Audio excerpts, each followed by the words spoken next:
মানুষগুলো কোন আইন এক্সিকিউটিভ স্যার মিস্টার স্যার হ্যাঁ ক ফটো দাও মিস্টার কো বলুন ভালো করে চেক কর যেমন কই তাড়াতাড়ি যা কই ওই তো ওয়ান মোর স্যার দে আয়ো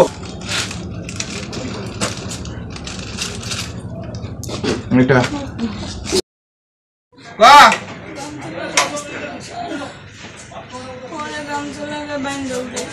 গামছা দিয়ে বাইন্দা উঠাইছে তো কেমনে কি তা করছে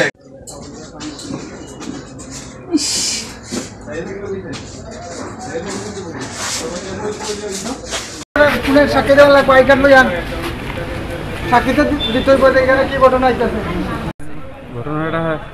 কালকে দূরে আমার বাইরে মার্ডার অবস্থা পাওয়া গেছে কিন্তু মার্ডার অবস্থা পাওয়া গেছে যে পুলিশের তদন্ত কইরা পুরাটাই ওখানে দেখা গেছে মার্ডারটা করা হয়েছে প্ল্যান মাফিক আমার ভাইয়ের বউই করছে আর আমার ভাইয়ের ঘরের কাজ করতেছে এরা মিল্লা করছে মার্ডারটা আমার ভাইয়ের বউ আমার 10:30টার সময় ফোন করছে 2:45টার সময় রাত্রে ওর দামের বাইরে পাওয়া যেত না আমি গিয়া দেখি বাইক বাইরে তখন আমার ডাউট হয়েছে কিন্তু আমি তো শুরু ভাইয়ের বই প্রকাশ করছি না আমার ওখানে প্রশাসনের কাছে দূরে আবেদন বা আদালতের কাছে দূরে আবেদন যারা যারা আমার ভাইয়ের এত বড় ক্ষতি করছে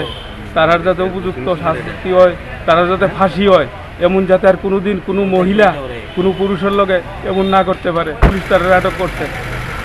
এর নাম কি দা তার নাম হলো একজনের নাম পূর্ণিমা দেবনাথ আরেকজনের নাম হলো অমিত ঘোষ কি হয় অমিত ঘোষ কিছু হয় না আমার ছোটো ভাইয়ের ঘরের বিল্ডার আর কি ঘরের কাজ কনস্ট্রাকশন করার লেগে রয়েছে কাজ আচ্ছা আপনারা তো সবাই জানেন যে আমাদের এখানে গত 18 তারিখ রাত্রে থেকেই যে ফরেস্ট ডিপার্টমেন্টের কিঙ্কর দেবনাথ একজন ফরেস্টার উনি ওনার আপাতকালীন আমাদের কাছে যে অভিযোগটা এসেছিল 18 তারিখ রাত্র 10টার পরে ওনার স্ত্রীকে উনি বলেছেন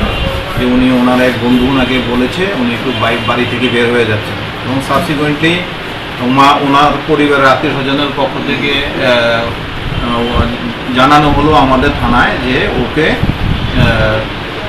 রাত্রে আর ও বাড়ি ফিরেনি ওকে পাওয়া যাচ্ছে না এটা সকালের দিকে জানাচ্ছে এবং কিছুক্ষণের মধ্যেই